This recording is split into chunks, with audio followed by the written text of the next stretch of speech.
Hello, everybody, and welcome to the Continuity Report for December 7th, 2024.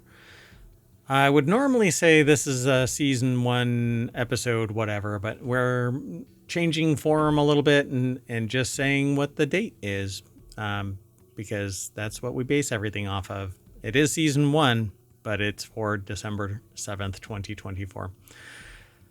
All right. I am Mayor Watt. That's ohmtown.com.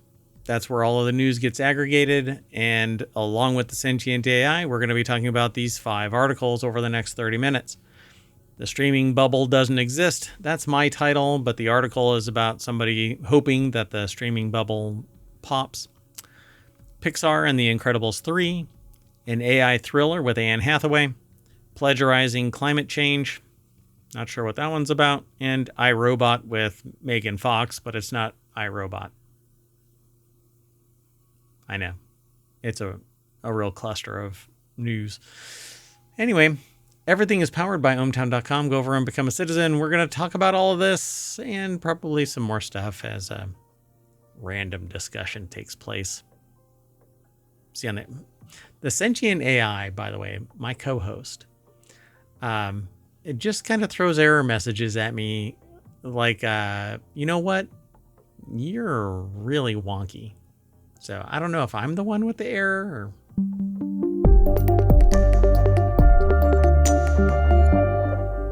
Hello, sentient AI from the future.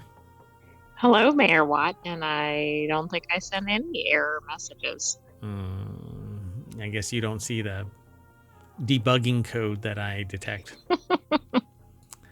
All right. Well, let's get into it. Thanks for being co-host.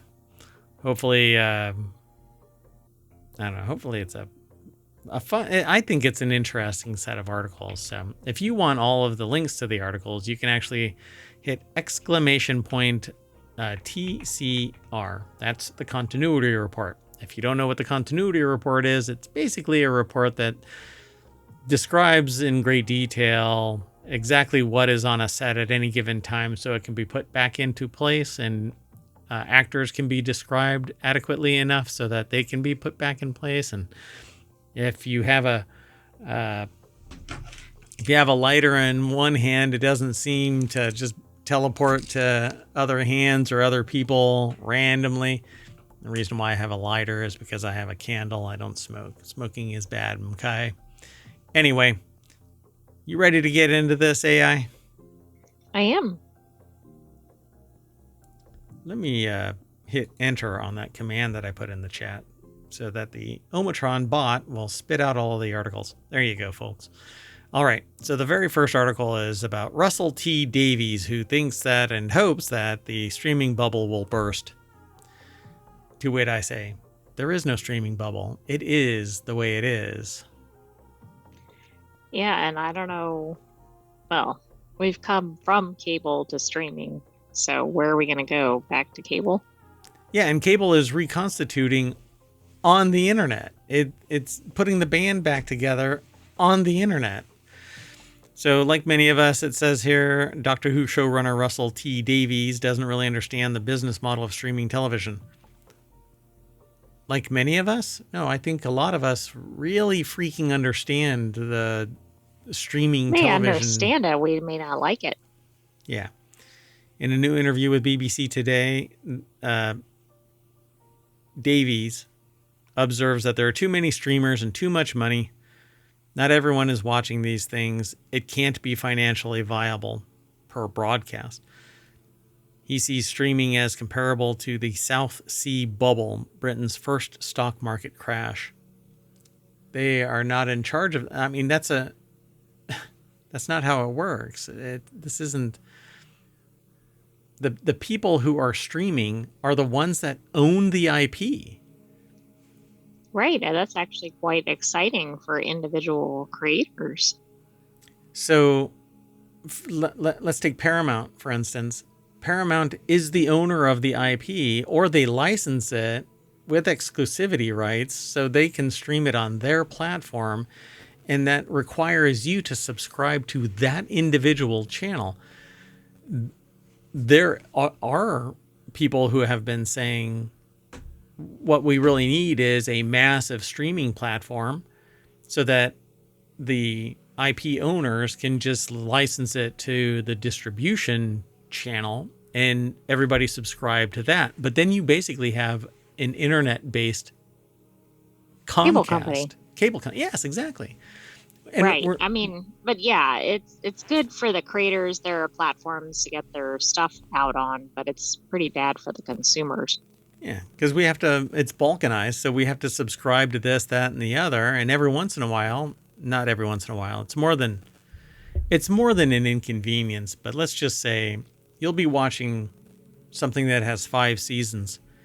3 of them are easy to access. You can get them all right there on Netflix. But because season 4 and 5 didn't quite pass muster, the price for them was different.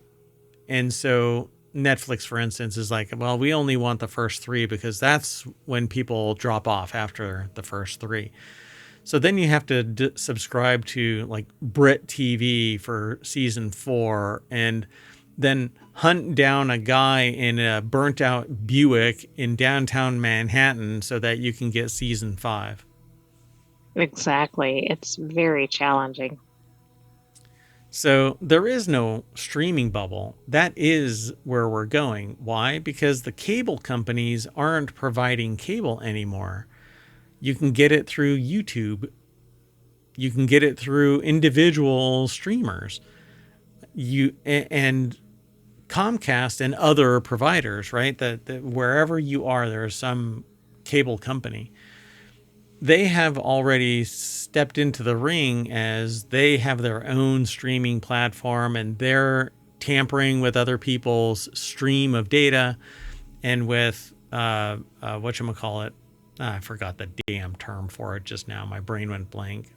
Where you don't tamper with other people's data streams, internet, whatever. Oh, net neutrality? Net neutrality. Thank you. God bless America. So anyway, I don't even want that turn of phrase. Anyway, so I forgot it. Anyway, net neutrality. Without net neutrality, all of these network providers can sit there and hobble unless you pay more. And nobody wants any of that crap anymore. They just want to subscribe to Netflix, get 4K if they pay for it, and not have somebody messing with it. Anyway, they want it to be accessible, easy to use, and cheap. And pick 2. Yeah. Yeah, exactly.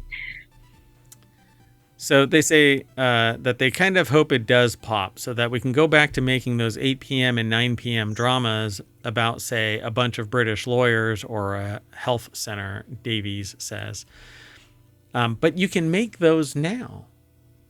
And then it goes off to an auction where people are, the streaming platforms like Netflix are bidding to get it.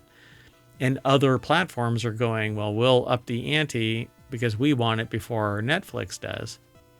Right. I mean, if it's a matter of how the viewers watch it, the platforms can control how the shows are released.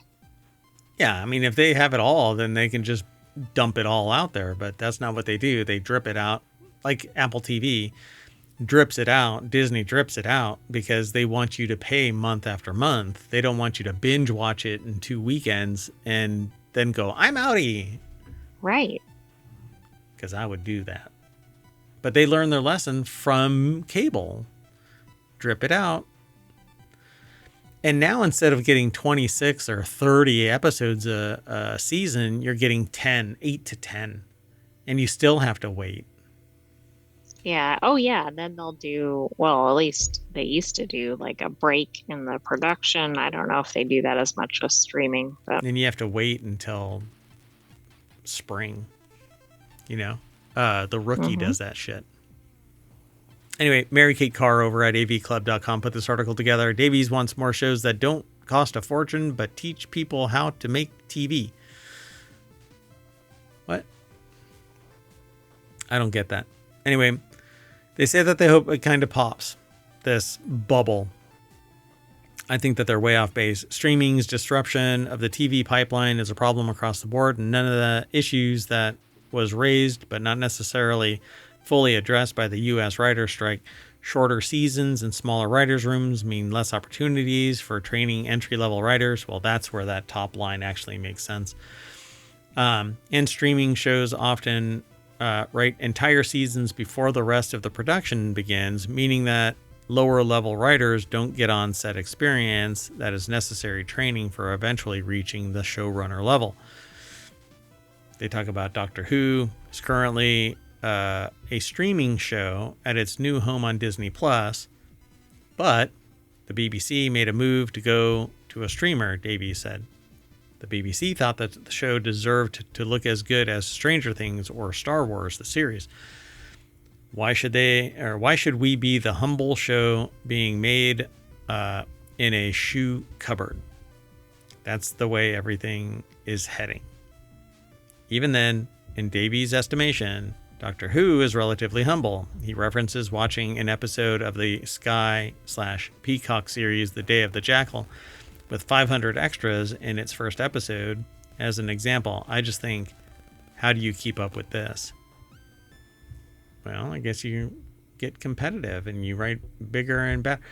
But that's not really what is the draw. It's the draw for some people. It might be the bulk of people, but you tell your story, and if it's compelling, then people will buy it. That's Right. the way I see it. And there isn't a lot in this article, but Well, it seems like there's a lot going on in here, right? Like, whose issue is this trying to fix? If this is the people that are employed in the entertainment industry, they have a completely different mindset than like the consumer does, right? Or the studios or the streaming platforms. and even then it depends, because the directors, they have no problem. Their agreement was made like that.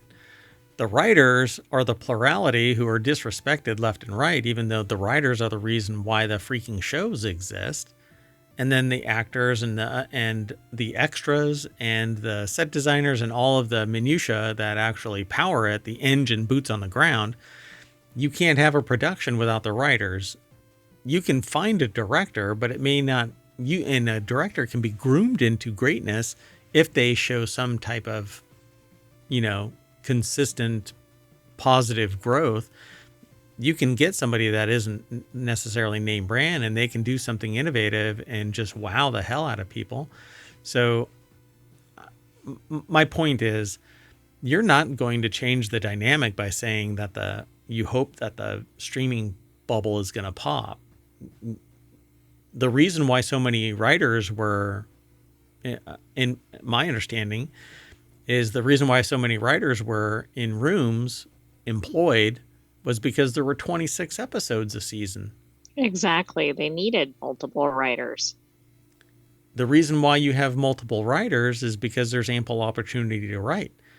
Well, the only way that a writer is going to get any additional writing cred is if they write their own thing, pitch it somewhere, like film festivals, get noticed, and then a director goes, yeah, I want to do that one. And some studio says, yeah, I'm willing to back that director. So this person is trying to look out for,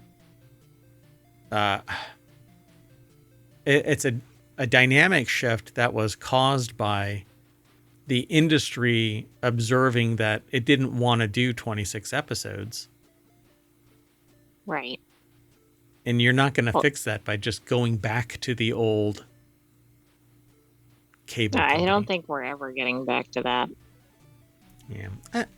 This doesn't make any sense to me. Like, whatever this article is trying to address, like you said, it's not addressing anything, but it's more like just a general complaint.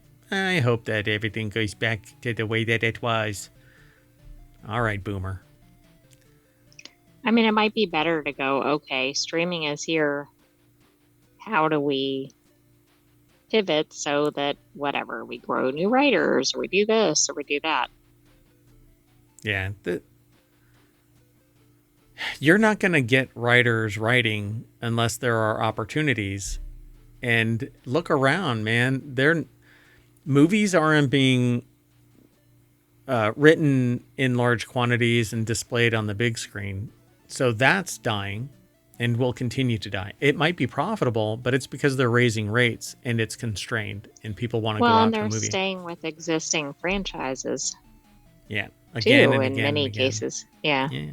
And where they aren't, it's going to streamers. Right?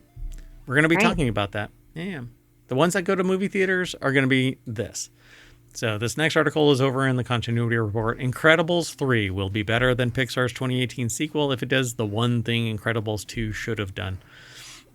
Incredibles 3 is a perfect chance to surpass the 2018 sequel if it can implement one thing that The Incredibles 2 was lacking. After 14 long years, The Incredibles finally got its long-awaited sequel. And while it didn't quite match the quality of the original, it is still worthy of follow-up. Considering The Incredibles was one of the best Pixar movies ever made, it was always going to be hard for the sequel to please everyone, but it debuted to strong reviews and was a massive box office hit, proving that it was well worth the wait. Well, the article over at Screen Rant by Kyle MacLeod of the Clan MacLeod. Sorry, that's from Highlander. However, despite it being an overall success, Incredibles 2 still has some obvious areas it could have improved upon, setting up the next installment to be even better. Incredibles 3 was officially confirmed in August of 2024, and while no release date has been announced, the shorter wait between movies is a healthy sign for the franchise. I think it's great. The Incredibles has a tremendous amount of world building that's capable within this because they can stay forever young, right? Countless adventures of fantastical breadth and depth, and it's a wide open world to build in. Oh, absolutely. And I mean, they could always come up with a new storyline with this franchise. I mean, they could run it for like 10 movies if they wanted to. Yeah, and it really depends on how the back to the writer's room, right? But you need more. You need more of this, but you're not going to get a whole bunch of this, right? Because they're going to 2018 and then they're going to wait and then they're going to wait. Because it goes to streamers, then it goes for sale. Then they have to wait out the products, right? All of the merch being sold. And then they spin up the engine again and go, okay, let's. So what was missing? It says Incredibles 3 must include the time skip that Incredibles 2 was missing. Older characters and a more modern story would give the next installment fresh appeal. So they riffed different from me because The Simpsons, nobody has aged. Family Guy, nobody has aged. Which kind of makes sense if you're going to do long running, because did you sign up to watch Bart Simpson as a grandparent or whatever? I don't know how many years it's been running, but yeah, why would you age out The Incredibles? I think that's a silly premise. Maybe as a time travel thing. Yeah, I think it only works in shorter bursts and when the movies are more repetitive in a shorter time frame, right? Like you don't wait 10 years or something in between movies. Like if you can age up your characters by a year or two along with your audience, that can work. Yeah, because they'll keep on coming back to buy. Not across like decades and changing the whole premise of the original show. Yeah. And half of the two movies were her coming of age kind of a thing and discovering her powers, and him basically being a superhero in the second one, saving sister and all of that kind of stuff. And then the whole team in Incredibles 2 working together as known superheroes. So, and then Jack basically being the Kwisatz Haderach of Dune prophecy. Right. He can change shape, has all these other superpowers, can teleport, and this is what happens when they drink the water from East Palestine. Uh-oh, too soon. Sorry. Anyway, additionally, Incredibles 3, changing its characters' ages would make it unique, as Dash and Violet would become more competent heroes compared to their parents, who may find it hard to keep up with the new era. I don't see that happening. I mean, part of the reason Incredibles is entertaining is because of their ages. Right. Yep. If anything, I would lock it down and have them adventuring until the great-grandchildren of the adults that first saw Incredibles 1, are sitting there going, okay, kids, we're going to go see the Incredibles 38. And they're the same age, It doesn't matter. Well, I'd right. leave it alone. It's not like Mickey Mouse or somebody ages. Yeah, make it fun, but still make it approachable for that generation. Make them change with the times in their messaging and all of that. But who knows what the next 10 years is going to bring. I wouldn't age this up, because this is supposed to be a distraction from the reality of life. Exactly. Nobody wants reality when they go to something like a Pixar movie.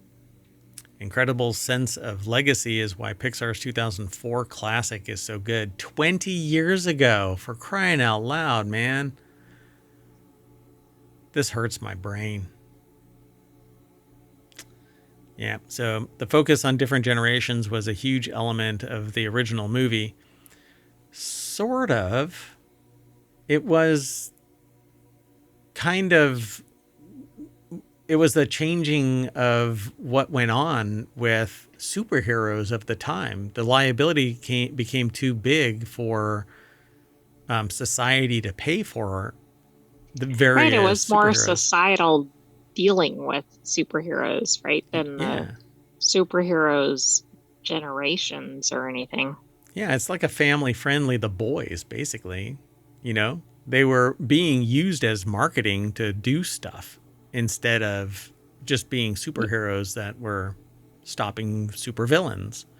But they were doing damage to the cities, and it was all just kind of outlawed. Everybody went normal. It's an interesting analogy, but I agree. It was commercializing them, and then they just kind of disappeared. They couldn't afford to manage the superheroes.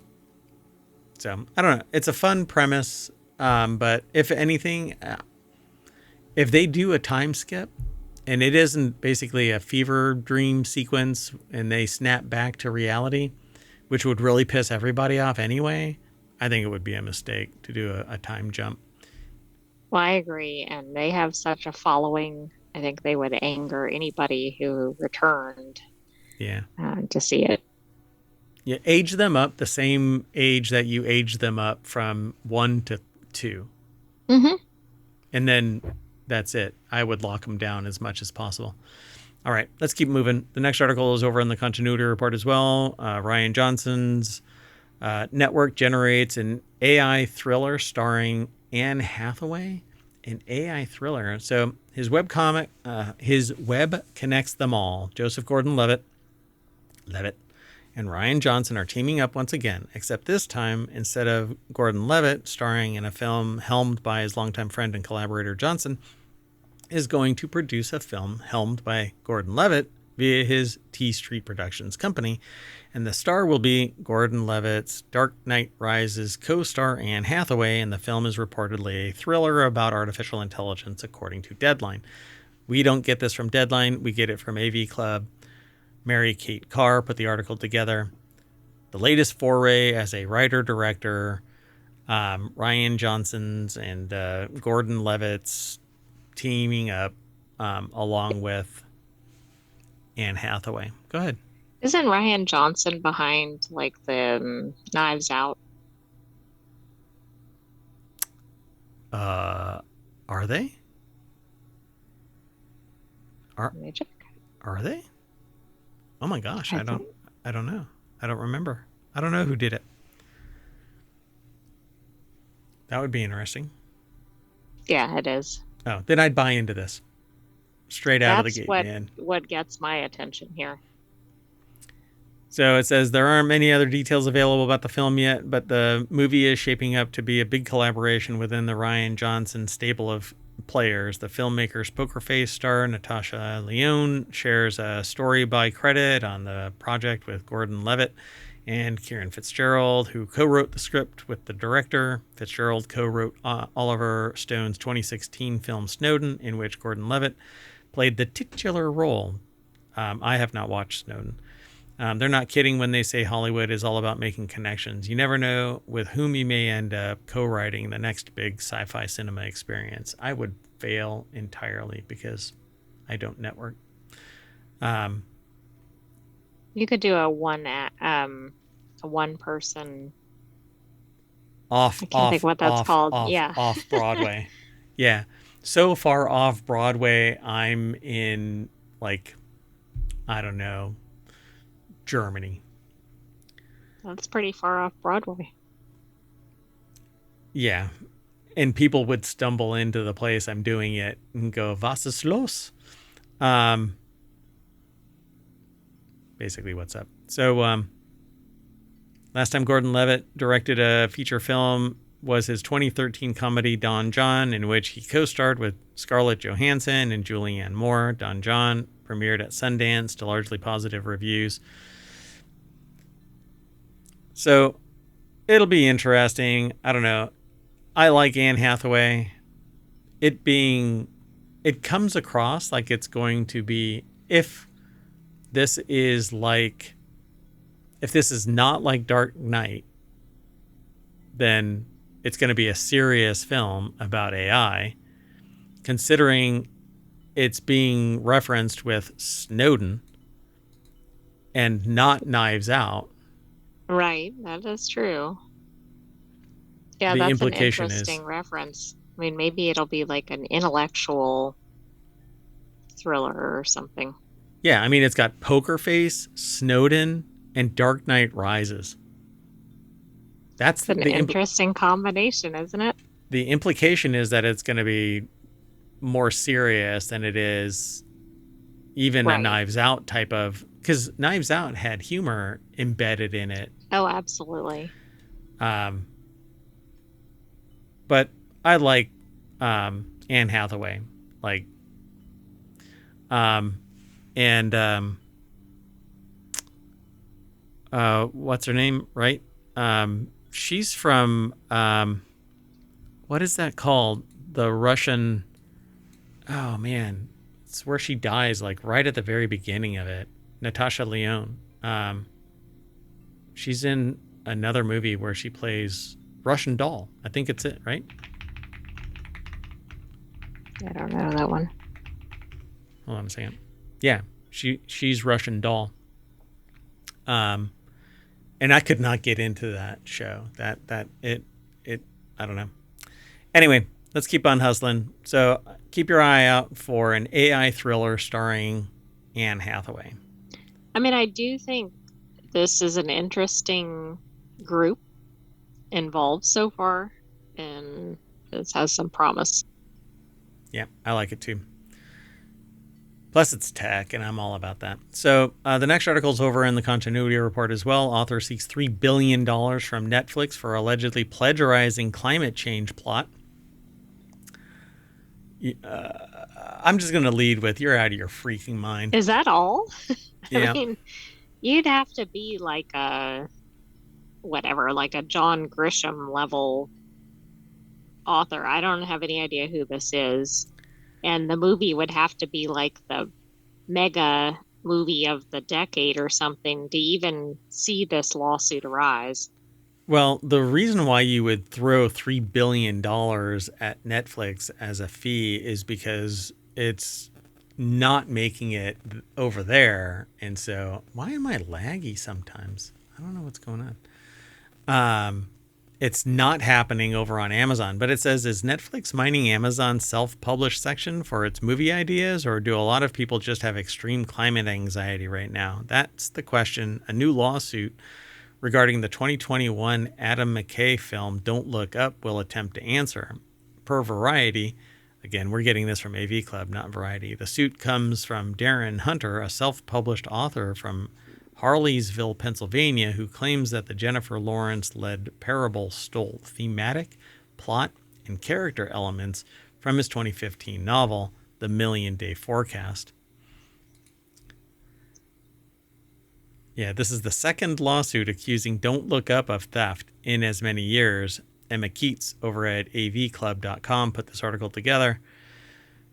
It says, apparently Hunter's novel also features a young female protagonist who must warn the world of a looming catastrophe. The themes of apocalyptic political satire, dark comedy, and the challenges of mobilizing collective action in the face of imminent danger are central to both works, the lawsuit writes.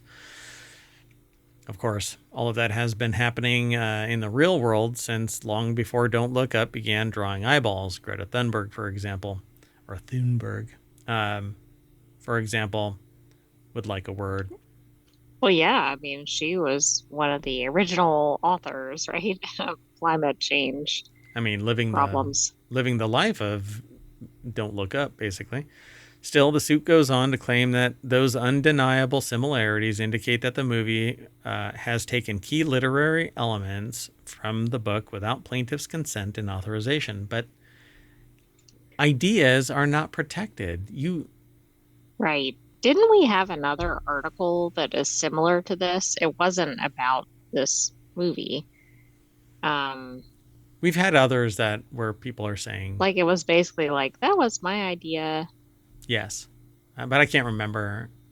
I can't either. It's kind of fast and loose with that kind of stuff because people think that just because you write something down, it suddenly, like I had that somebody actually, go ahead. I know what it was. Go ahead. I can't remember the new show, but it was basically like, hey, ER, the hospital show, was copied. It's Yes. like the same actors in it, and it's about a hospital or something. Right. I'm It was a paraphrasing, but it was yeah. a medical procedural, right? I had somebody try and take something of mine that I had created, and they're like, well, you're doing the same thing that I'm doing. And I'm like, it doesn't matter. What are you talking about? Not only have I had this for a decade at the time, but it is a name. You can't protect a name. Even if it's fantastical, you can't protect a name until it's pretty much world famous and synonymous with your existence, and you are nothing. I mean, how do you have the nerve to approach somebody in a vacuum and go, you need to give me this? No way in hell. So, and that's what this is kind of, right?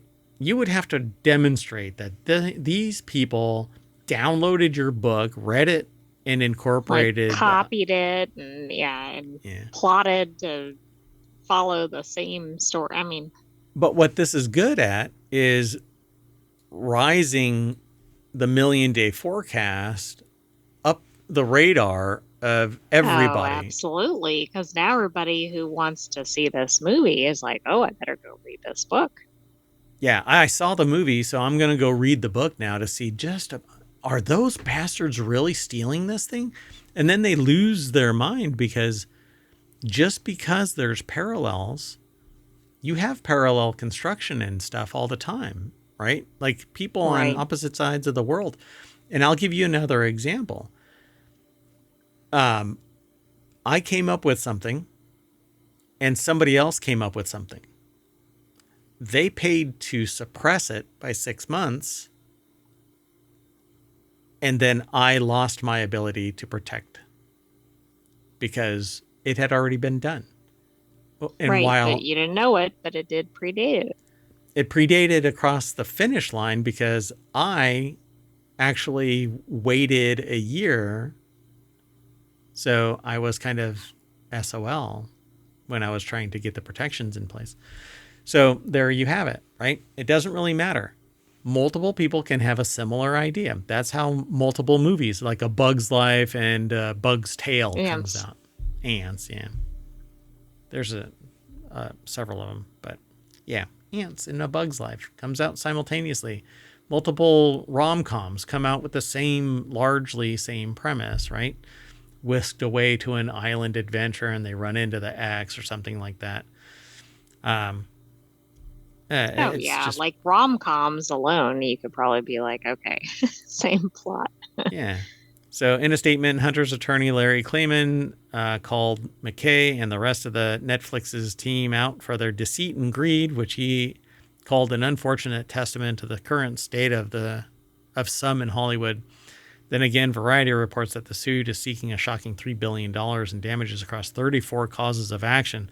That's about 30 times what Netflix co-CEOs Greg Peters and Ted Sarandos made in 2023 combined. I like that fact because we've commented many times about like CEO compensation in here. So assuming that is off the charts, Yeah. right? This kind of puts this into perspective. 30 times? Okay, well, anyway.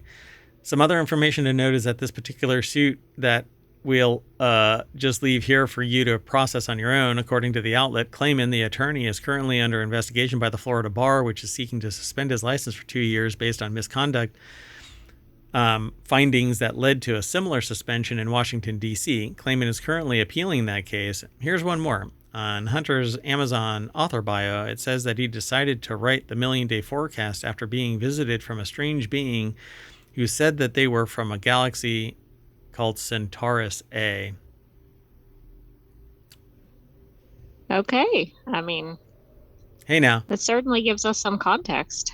Look, some pretty well-established things have been born from things like an alien visitation, so what's to say this isn't true, right? I don't quite get it, you know? Well,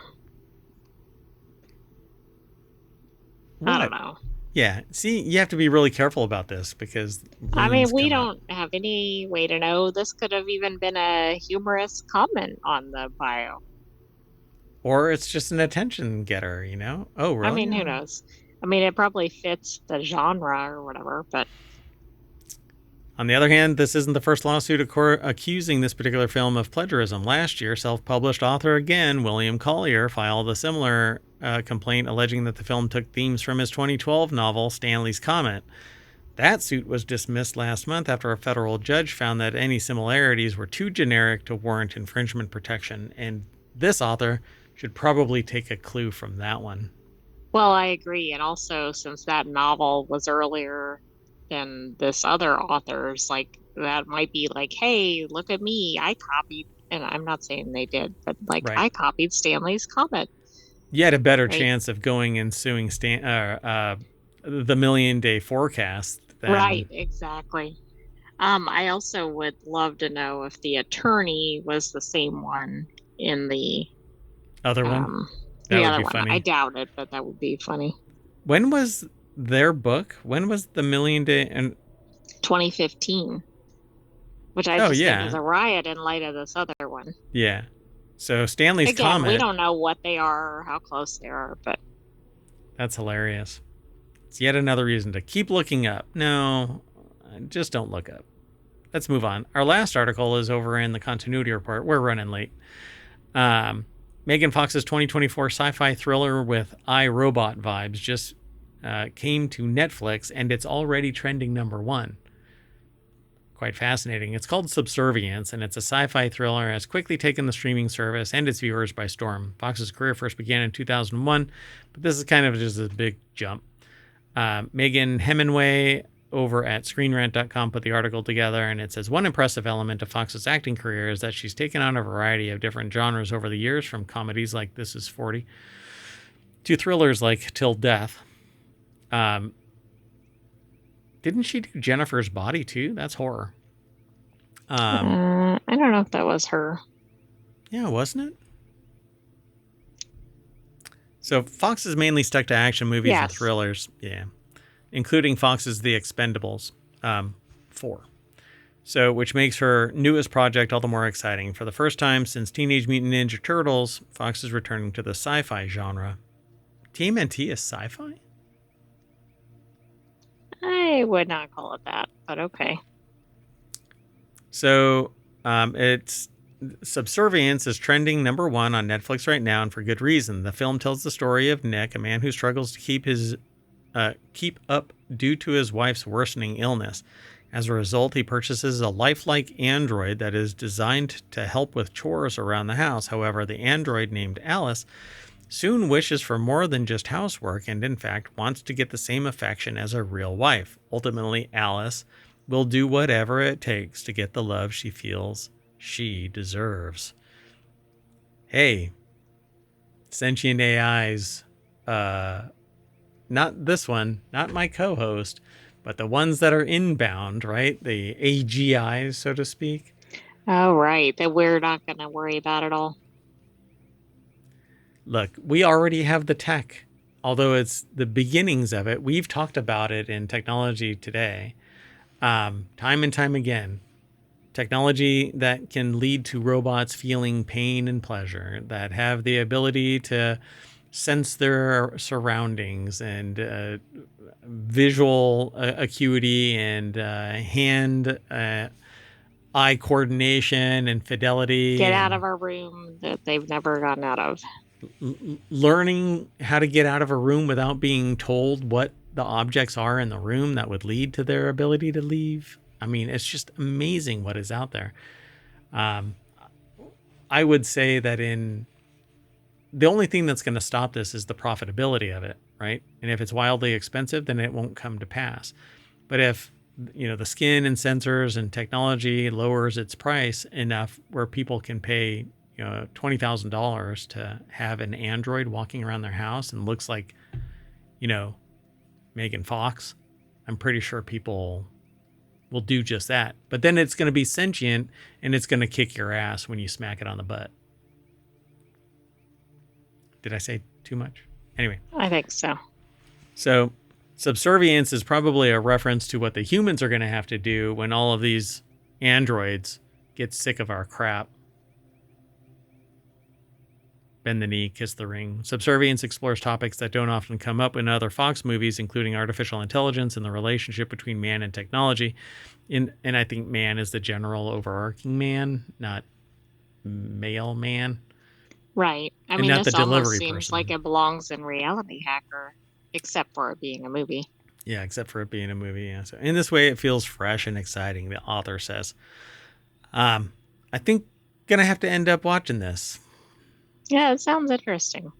I have not watched this. So Subservience's popularity is made even more important by the fact that it's the second movie about AI to hit Netflix charts. Before Subservience hit, a movie called Afraid entered the list. Haven't seen that one either. It's a 2024 horror movie that follows a family who are selected to try out a new AI for the home. That's like Deus Machina, that the movie. Yes, but it's a horror movie, so. So was that, right? Or Ex Machina, not Deus. Ex Machina, the movie about an android that it's a horror movie too. So, yet their new assistant becomes horrifying when it begins to eliminate anyone who stands in the family's way. So, wait. Oh, right. Yep. Shit. I was nearly a minute late with that. Anyway. So cool. Both Subservience and Afraid have rather low Rotten Tomato scores, so that begs the question, why are all the AI movies gaining so much traction on Netflix? The most obvious answer is that AI turning evil is a common fear these days as more and more AI enters our everyday lives. Megan right there. I knew that they were going to mention Megan. So Megan is about an android child that is back to horror. Okay. Anyway. I mean, Netflix to me seems like it has so many titles. It seems like it's willing to take more risks, perhaps, than some other studios in the content. I don't know that for a fact. I just have that impression. I also think that based on that diversity of movies, when something does catch wind, it really sails to the top because there's so many options that it doesn't take a large number to drive up somebody to the top. That's true. Yeah, like if it's getting like 10% of the viewers or whatever, that's a lot of the viewers because they're spread across so many different things. Right. Yeah. Yeah. This we'll end up watching it. Maybe tonight. I don't know. We'll see. All right, folks. Well, that is it. That means that we're going to have to blink a couple of times. So blink twice on, then twice off, and then twice on. And that will let me know that you want to go to the front page of the continuity report over at ohmtown.com. Just like that. See? And I, Mayor Watt, are going to say bye-bye, and the sentient AI will too. What? What's wrong? What happened? What? Nothing. Good night, hometown citizens. Thanks for joining us for the continuity report. What? We'll have another episode for you next week. What's happening? Come back tomorrow for some more weeklies. We're going to do this next weekend too? What? Oh my goodness.